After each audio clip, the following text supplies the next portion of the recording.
ये रामपुर है, नवाबों का शहर, शायरों का शहर, धारदार चाकुओं का शहर, गंगा जमुनी तहजीब का शहर।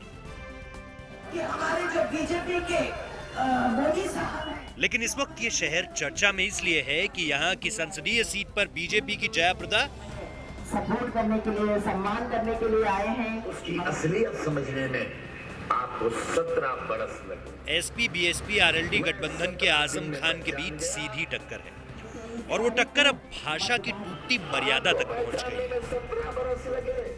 जिसकी उंगली पकड़कर हम रामपुर में लेकर आए, रामपुर की गलियां, रामपुर की सड़कों की पहचान कराई। आपने 10 साल अपना प्रतिनिधित्व कराया। उसकी असलियत समझने में आपको 17 बरस लगे। मैं 17 दिन में पहचान गया कि इनके नीचे का जो है वो खाकी रंग का है। ये आदमी ऐसा है कि ये अगर चुनाव जीत गया तो लोकतंत्र क्या होगा? महिलाओं के समाज, महिलाओं के स्थान भी नहीं मिलेगा, महिलाओं की रक्षा नहीं है, तो हम जाएंगे कहाँ? क्या मैं मर जाऊं तब आप लोगों को तसल्ली होगा, या मैं यहाँ से चले जाऊंगी? आप लोग सोच रहे होंगे मैं रामपुर छोड़ूंगी, अभी मैं डर के, मैं इसके टिप्पणी को मैं डर के मैं यहाँ से चली जाऊंगी? नहीं जाऊंगी, नहीं जाऊंगी। मैं 17 दिन में पहचान गया कि इनके खाकी रंग का है। भाषा की टूटती मर्यादा और उस गरिमाहीन राजनीति के बीच रामपुर में चुनाव प्रचार अपने शबाब पर है। वोट का सवाल है भाई, वोट का सवाल, इसीलिए तो ये सब दिखाई दे रहा है। जयप्रदा जी को लास्ट मोमेंट पर रामपुर का टिकट मिला है। स्ट्रैटेजी बड़ी सीधी है, छोटे छोटे पॉकेट्स में ग्रामीण इलाकों में जाके लोगों से बातचीत करना, उनको याद दिलाना कि आखिर 5 साल पहले मैंने आपके लिए क्या क्या किया था। इस जनता के लिए बहुत कठिन नहीं है ये रिकॉल करना कि जयप्रदा कौन है, ये भली भांति जानती है। लेकिन यहाँ पर हर सभा के बाद मोदी मोदी के नारे और हर सभा के अंदर जयप्रदा का लोगों को ये याद दिलाना कि आखिर जो व्यक्ति मुझे लेकर आया था, जो मेरे खिलाफ चुनाव लड़ रहा है और उसने क्या क्या अन्याय किए हैं, इशारा आजम खान की ओर है, ये कितना फलदायक होगा ये हर कोई जानना चाहेगा। जयाप्रदा इस सीट पर 2004 से 2014 तक सांसद रही। तब पार्टी आजम खान वाली थी, समर्थन आजम खान का था, लेकिन आज हालात बदल गए हैं। आजम खान के खिलाफ जयाप्रदा का मोर्चा बीजेपी के लिए उम्मीदों का नया कारवा लेकर आया। क्या ख्याल है आपका इनके बारे में? पूरा ख्याल है साहब। कैसा काम किया था? अच्छा करा था। अच्छा काम किया था। तो अभी क्या चुनौती अच्छी दे रही है? अच्छी मिल रही है साहब। और क्या अच्छा लगता है आपको जयप्रदा जी के बारे में जब ये सांसद थी पहले? सब कुछ काम अच्छा करेंगे, ये अच्छा दिखता है।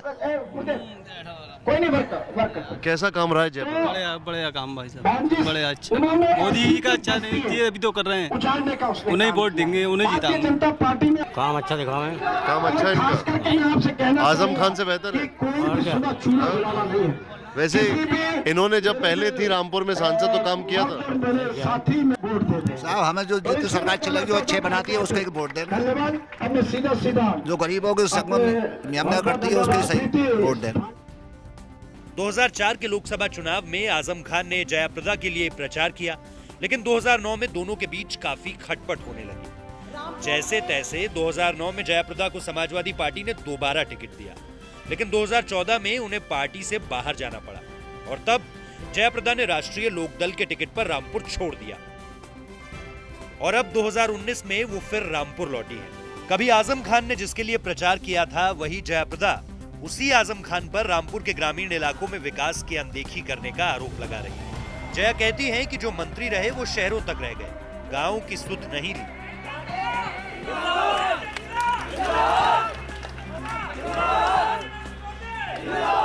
मेरे सामने आमने सामने लड़ रहा था, लड़ रहा है। आज जिस इंसान ने मुझे रामपुर लेकर आया, वही इंसान मुझे आज विरोध करते हुए मेरे आमने सामने वो लड़ रहा है। आपको जवाब देना होगा कि शहर में आप मंत्री होते हुए भी आपने हमारे गांव के लिए क्या किया है। आप पूछिए, आप बताइए, वो मंत्री जो आजम खान साहब है, तो आपके गांव में कितने बार आया है वो मंत्री होते हुए? एक बार नहीं आया। तो ये सिर्फ शहर के लिए मंत्री है, प्रदेश के लिए मंत्री नहीं। लेकिन वो जरूर आएगा। आपका वोट के लिए, आपके लिए मांगने के लिए आएंगे। तो आप सभा कीजिए।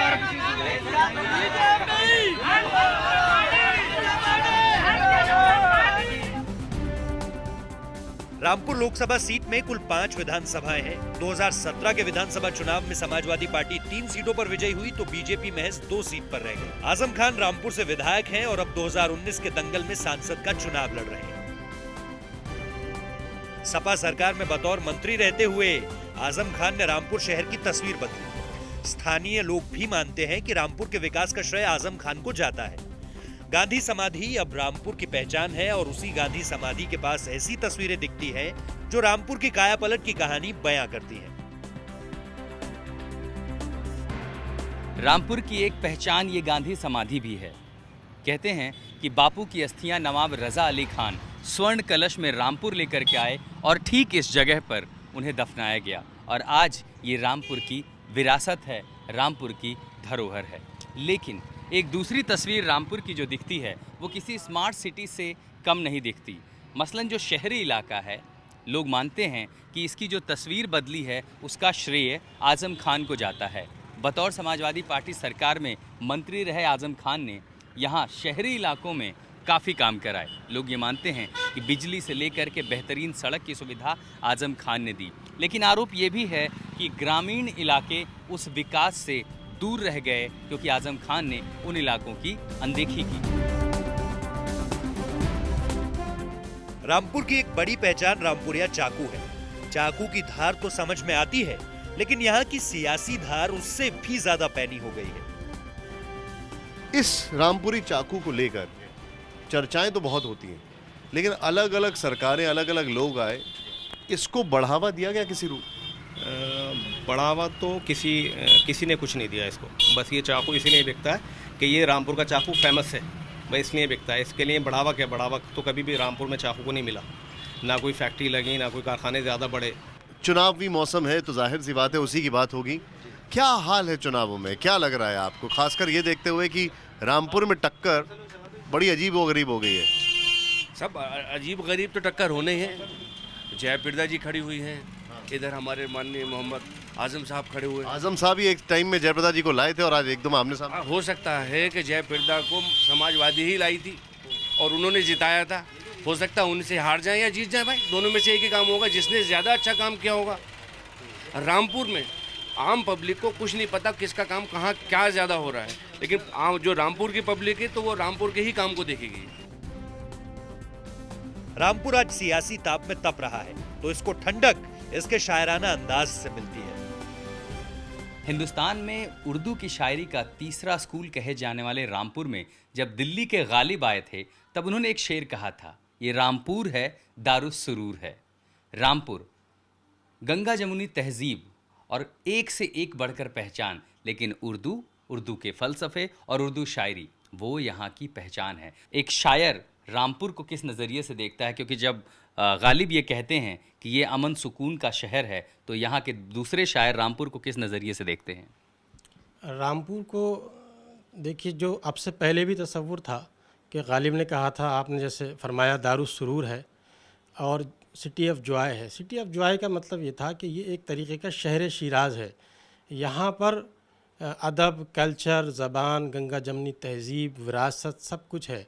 और सबसे अच्छी बात यह है कि वो विरासत को रामपुर अभी तक संभाले हुए है और ये विरासत को जो हमारी नई पीढ़ी है उसको हम लोग भी उसको उस तरह जारी रख रहे हैं। चाहे वो हिंदू हो, चाहे मुसलमान हो, चाहे सिख ईसाई हो, हर तबके के लोग यहाँ पर मिलजुल कर रहते हैं और उसका नमूना भी पेश करते हैं। और वो नमूना एक शायर की नज़र से कैसे सामने आता है, एक शायर के अल्फाजों में कैसे सामने आता है? देखिए, मैं जो आजकल जो एक नफ़रत की फ़ज़ा चल रही है और जिस तरीक़े से पूरे हम सब समाजी मंज़रनामा हमारे सामने है, तो उसके अंदर मैं इतना ही कहना चाहूँगा कि तक़सीम कर रही है सियासत हमें सुखन, तक़सीम कर रही है सियासत हमें सुखन। रहने को रह भी सकते हैं दीवार के बग़ैर, रहने को रह भी सकते हैं दीवार के, और मोहब्बतों से दिलों पर हुकूमतें होंगी, मोहब्बतों से दिलों पर हुकूमतें होंगी। क्या बात है। अदावतों से चलेगा निज़ाम कितने दिन? तो कोई निज़ाम अदावत से, नफ़रत से, हेट्रेड से नहीं चल सकता।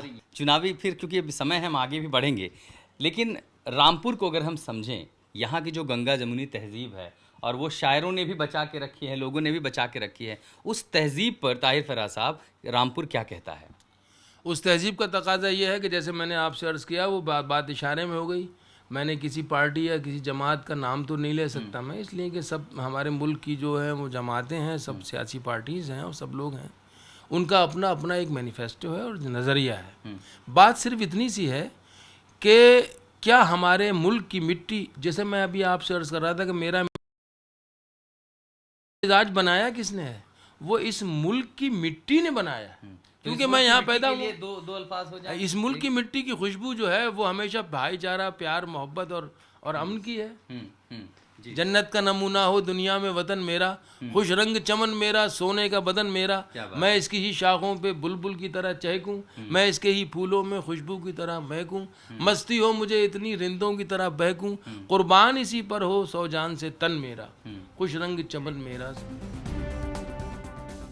पिछले चुनाव में प्रधानमंत्री नरेंद्र मोदी ने चाय पर चर्चा की थी, तो आप भी देखिए कि रामपुर में चाय पर अब की बार लोगों की क्या राय है।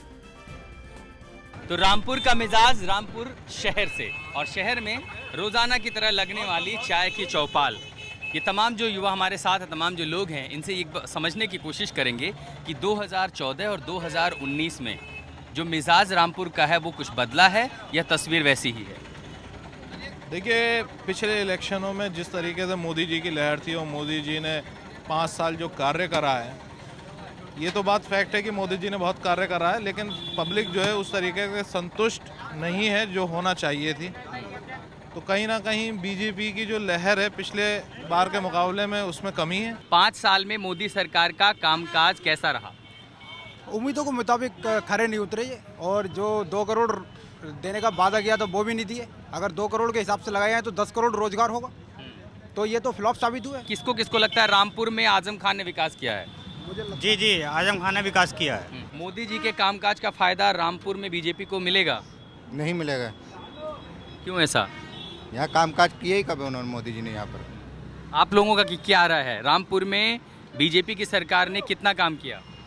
कोई खास काम नहीं किया, कोई खास काम नहीं किया, कुछ खास नहीं काम किया। देखिए, हमें तो ज़्यादातर परेशानी नज़र आई बीच में। जैसे मोदी जी ने नोटबंदी करी थी, उस टाइम बहुत समस्या आई थी, जैसे कि नोटों की किसी को तोड़ाने में परेशानी आई, किसी को कैसे परेशानी आई, सिक्के तक नहीं मिल पाया हमें उस टाइम, ज़्यादा परेशानी आई।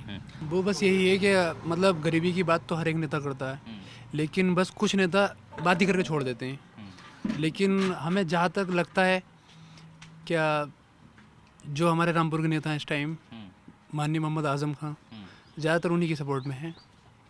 जिधर को पब्लिक का जोर हो जा, कोई मोदी की तरफ को हो जा, कांग्रेस की तरफ को हो जा, हमारे दाएं तो सब एक ही हैं।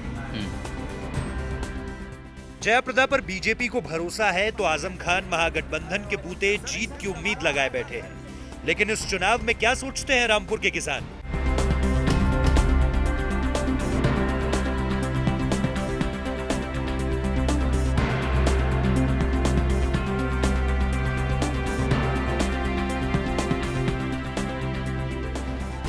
रामपुर में चुनावी जंग जीतने के लिए राजनीति के तीखे रामपुरिया चाकू निकल चुके हैं, लेकिन नेताओं के वादों के चाकू जिन किसानों की पसलियों पर चलते हैं, हम आपको चुनावी माहौल में रामपुर के किसानों के पास ले चलते हैं।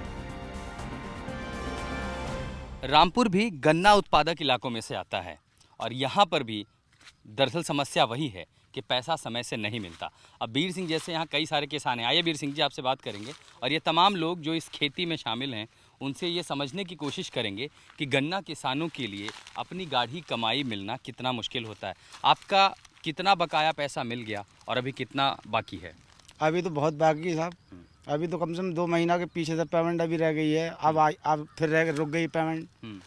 तो समय से पैसा नहीं मिलता? नहीं, अब समय से नहीं मिल रहा सर।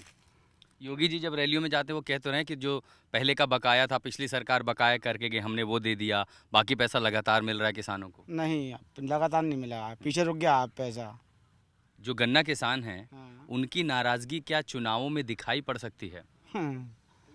हाँ, पड़ सकती है। कितना पैसा आप लोग को अब तक मिल पाया है? आप ये कितना बाकी है? सर अभी तो जनवरी का भी पूरा पेमेंट नहीं आया है, शायद जनवरी तक का आ गया है, लेकिन उसके बाद अभी कोई पेमेंट नहीं आया है। और आप देख रहे हैं हालात, इतनी गर्मी में किसान काम करते हैं, वक्त से पैसे नहीं मिलता, उसके बावजूद किसान खेतों में काम करते हैं और इतनी परेशानियां झेल के हम लोग खेती करते हैं, टाइम से पैसे नहीं मिलता। अब तो पर्ची नहीं आ रही है, पर्ची आई है तो अब दो चार एकदम आई हो, गन्ना भी सूख गया, गन्ना भी सूख रहा, आप गन्ना सूख गया। दरअसल ये एक बहुत महत्वपूर्ण पहलू है कि एक तो फसल खड़ी है खेतों में, अच्छी फसल हुई है, तापमान लगातार चढ़ रहा है और जैसे जैसे सूरज चढ़ेगा ये गन्ना जहाँ भी काट के रखा जाएगा और साथ ही जो फसल खड़ी है वो धीरे धीरे सूखेगी। गन्ना सूखने का मतलब है एक आदमी के शरीर से खून का सूख जाना। अगर उसका रस निकल गया, सूख गया, तो गन्ना एक बेकार लकड़ी के जैसा है। क्यों नहीं बिक रहा, क्यों सूख रहा कर गन्ना? पर्ची नहीं आ रही सर, पर्ची की वजह, पर्ची आती तो गन्ना सूखती ही नहीं। क्यों नहीं मिल रही पर्चियाँ? पर्चियाँ सर इसलिए नहीं मिलती हैं क्योंकि जो बड़े बड़े लोग हैं वो आप गन्ना खरीदते हैं वहीं गेट पे और उन पर्ची बनवाते हैं हाथों हाथ। बाकी किसान लोग बेवकूफ़ समझते हैं, उन्हें पर्ची नहीं बेचते टाइम से, जो मतलब ब्लैक में गन्ना जाता है उन्हें खरीदते हैं बस। ब्लैक में भी बिक रहा है जी। यानी जो मेहनत से किसान उगा रहा है, पहले तो उसकी कीमत समय पे नहीं मिलती, बाकी जो है वो काला बाजारी, यानी किसान आगे से भी मारा जाए, पीछे से भी मारा जाए, क्या करे, शायद यही किसान की किस्मत है। किसान नाराज हैं, लेकिन नेताओं को लगता है कि उनके वादों पर लोग वोट देंगे।